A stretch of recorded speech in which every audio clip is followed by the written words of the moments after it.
අපි කතා කරන්න යන්නේ ඔයාලා අපි හැමෝම දන්න ජැක්සන් ඇන්තනීගේ දුව මාධවී ඇන්තනි එයාගේ මෝඩකම නිසා ඉල්ලගෙන කාපු කතාව. ඒ කතාවට යන්න කලින් අපේ channel එක subscribe කරන්න. ඔයාලා හැමෝම දන්නවා මාධවී ඇන්තනි තුන්වෙනි වර විවාහ වෙලා ඉන්නේ කසුන් මහේන්ද්‍ර හීනටිගල එක්ක කියලා. කසුන් මහේන්ද්‍ර හීනටිගල කියන්නේ නවකතා රචකයෙක්. කසුන් මහේන්ද්‍ර හීනටිගලගේ අලුත්ම පොත තමයි මුද්දරස්පලං. පොත අලෙවි කරගන්න මාධවී ඇන්තනී වගේම මාධවී ඇන්තනීගේ පවුලේ අයත් මාධවී ඇන්තනීගේ බබාවත් උපයෝගී කරගෙන කසුන් මහේන්ද්‍ර හීනටිගල පොත ඉතාම විශාල වශයෙන් අලෙවි කරා.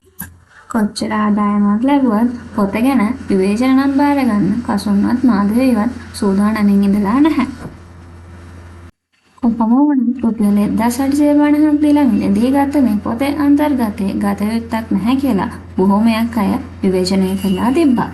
මාධවී ඒ අයව Facebook එකෙන් බ්ලොක් කරන්නත් ඒ කමෙන්ට් වලට හාස්‍යජනක විදිහට පිළිතුරු සපයන්නත් අමතක කරලා නැහැ.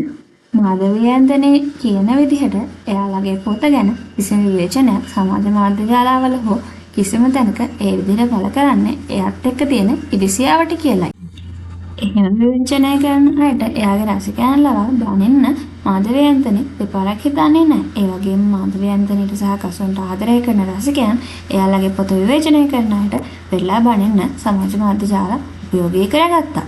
කොහොම නමුත් සංජය බණ්ඩාර කියන විචාරකයා විසින් කසුන් මහේන්ද්‍ර හීනටිගලගේ පොත විවේචනය කළා තිබ්බ නිසා මාධවී ඇන්තනී එයාගේ Facebook එකේ ඉන්න ලක්ෂ 5කට අධික රසිකයන්ගෙන් සංජය බණ්ඩාර ළමා චාරකයෙක් කියලා රිපෝට් කරන ලෙස ඉල්ලා සිටියා.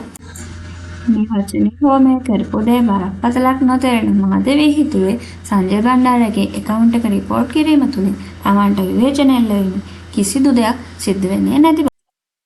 නමුත් සංජය බණ්ඩාර නම් මේක සුළු දෙයක් විදිහට ගත්තේ නැහැ. තමන්ට එල්ල කරපු අභූත බරපතල චෝදනාවේ තියෙන බරපතලකම ගැන හිතලා එයා මාධවීට Facebook post එකක් දානවා වගේම ඉන්බොක්ස් මැසේජ් එකකුත් දානවා. එයින් සංජය කියන්නේ තමන්ට කරපු චෝදනාව එක්කෝ ඔප්පු කරන්න එහෙමත් නැත්නම් තමන් කරපු චෝදනාව බොරු එකක් බව කියලා එයාගේ ලක්ෂ 5කට අධික රසිකයන්ගෙන් සමාව ඉල්ලලා Facebook post එකක් පළ කරන්න කියලා. මේකට බය වෙච්ච මාධවී එයා දාපු Facebook post එක delete කරගත්තා වුණත් සංජයගෙන් සමාව ඉල්ලලා නම් post එකක් දාලා තිබ්බේ නැහැ. ඒ නිසා සංජය මාධවීට දවස් 3ක කාලයක් දුන්නා සමාවෙල්ලා පෝස්ට් එකක් දාන්න. එහෙමත් නැත්නම් එයාට කරපු චෝදනාව ප්‍රතිරූපයට හානි කිරීමේ චෝදනාව යටතේ නඩු මාර්ගයට බහින බවයි. මොනනම් දවස් 3 ගිය ගමන් මාධවී ඇන්තනී සමාවෙල්ලා කිසිදු ආකාරයේ පෝස්ට් එකක් පළ නොකිරීම හින්දා සංජය බණ්ඩාර මාධවී ඇන්තනීට විරුද්ධව නඩු දානවා. ඒ අනුව 2025 ඔක්තෝබර් මාසේ 16 වෙනිදා මාධවී ඇන්තනීට විරුද්ධව සංජය බණ්ඩාර අපහාසයට ලක් කිරීම, චරිත ඝාතනය යන චෝදනා යටතේ නඩු ගණු කරනවා. මේ නඩුවේ ඉදිරි විස්තර අපි ඔයාලට අරගෙන යන්න අපේ channel එකේ. අපේ channel එක subscribe කරලා තියාගන්න.